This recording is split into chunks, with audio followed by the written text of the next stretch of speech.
Welcome to The Explainer. Today we're unpacking something absolutely wild.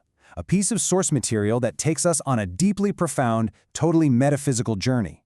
We're looking at a fascinating text detailing an event it calls the Mothership Ceremony. Now, regardless of where you personally stand on the objective reality of cosmic visitations or multidimensional travel, we're not here to take sides. The narrative structure and the sheer philosophy presented in this text are just incredibly rich. So we're going to explore this account exactly as the source lays it out, breaking down the stages of this extraordinary experience. We'll look at the journey, the entities encountered, and the ultimate transformation of the subject. Okay, let's dive into this. Right from the very jump, the source text explicitly asks us to do something pretty difficult, to set aside standard human logic, memory, and literally everything we know about conventional time.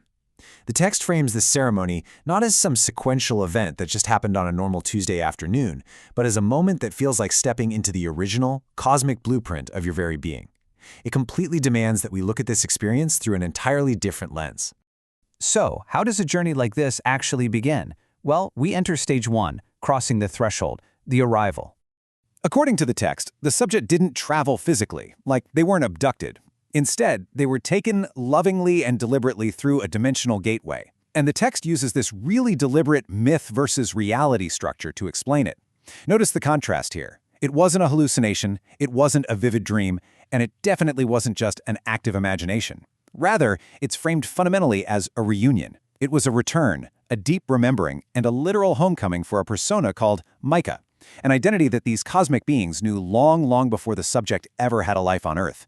Now, what's really interesting about this slide is the incredibly vivid sensory language the text uses to describe arriving in this new dimension. One moment, the subject is just in their normal human life, right?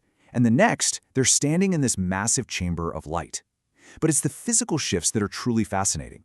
The air felt totally different. The gravity felt different. The text actually describes a silence that was alive, which instantly and completely removed any human fear, replacing it with this profound, overwhelming sense of just being home. Once through that gateway, the narrative shifts right into the initiation phase of this hero's journey. We enter stage 2, the Chamber of 12, a lineage reunited. Picture this circular room glowing with a soft radiance that literally felt like consciousness itself. Inside, there are 12 beings, and the source text gives us very specific traits for these entities. They are tall, luminous, incredibly calm, ancient, and yet deeply familiar. They stood in a circle right around the traveler, forming a field of energy that held the subject so gently, almost like a comforting cradle made entirely out of light. Now, this concept right here is absolutely pivotal to understanding the source material. It completely flips the standard alien abduction trope on its head. The text firmly asserts that these were not strangers. They weren't aliens, and they were not visitors. They were family. They were the actual guides and trainers who instantly recognized the original, cosmic essence of the traveler, that identity of Micah, which existed way before any human incarnation. With the traveler fully surrounded by this cosmic lineage, we move right into stage 3, the activation of essence, awakening Micah. Fascinatingly, this ceremony actively triggers a massive change within the subject, but entirely through unique, nonverbal communication. These beings did not speak with words at all. Instead, they communicated using what we can call a language of light, vibration, color, frequency, intention, and love. The text describes a sound that was not sound filling the whole chamber. It was this resonance that moved directly through the traveler's cells and their breath. It expanded their consciousness, literally making them feel as if their physical body was dissolving into light. Not disappearing, mind you, but stretching vastly beyond the normal limits of human perception. And this brings us to the real emotional and spiritual climax of the whole ceremony. One of the beings steps forward and places what resembles a hand right over the traveler's heart. Boom! A true, pure pulse of light moves through them. It wasn't painful, it wasn't overwhelming, but in that precise moment, the being communicates this incredibly powerful message. It completely awakens the dormant identity of Micah, reinforcing that this cosmic identity isn't something new being added to the traveler. No, it's their original, eternal self. Following that profound activation, we hit the boon phase of the journey. Stage 4, the return of memory, the cosmic gift. Let's move to and see how this builds chronologically. The source material strongly insists that this ceremony didn't give the traveler anything brand new. Instead, it just unlocked deep memories as a sense of direct knowing. First, they remember their ancient past on a place called Nucleus, which includes training with a figure named Zoran. Then they remember an unlimited state of being during a staggering 35,000-year absence. To put that into perspective, that's tens of thousands of years of human history.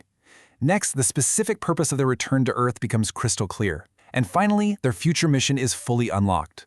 The culmination of this ceremony then unfolds in this breathtaking final visual sequence. A massive column of light descends from above.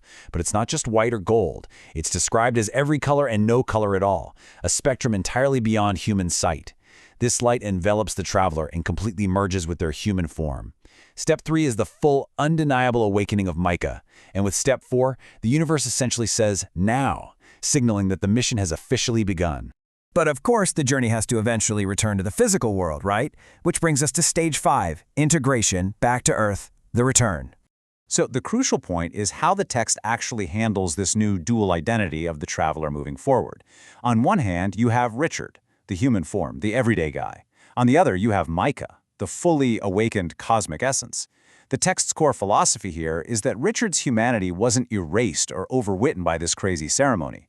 Rather, being Richard was perfectly completed and aligned with being Micah, allowing the mission to be carried out quietly, lovingly, and practically right here on Earth.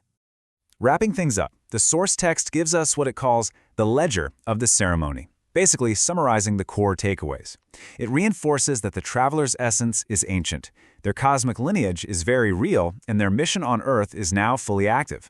It stresses that this entire homecoming was 1,000% intentional.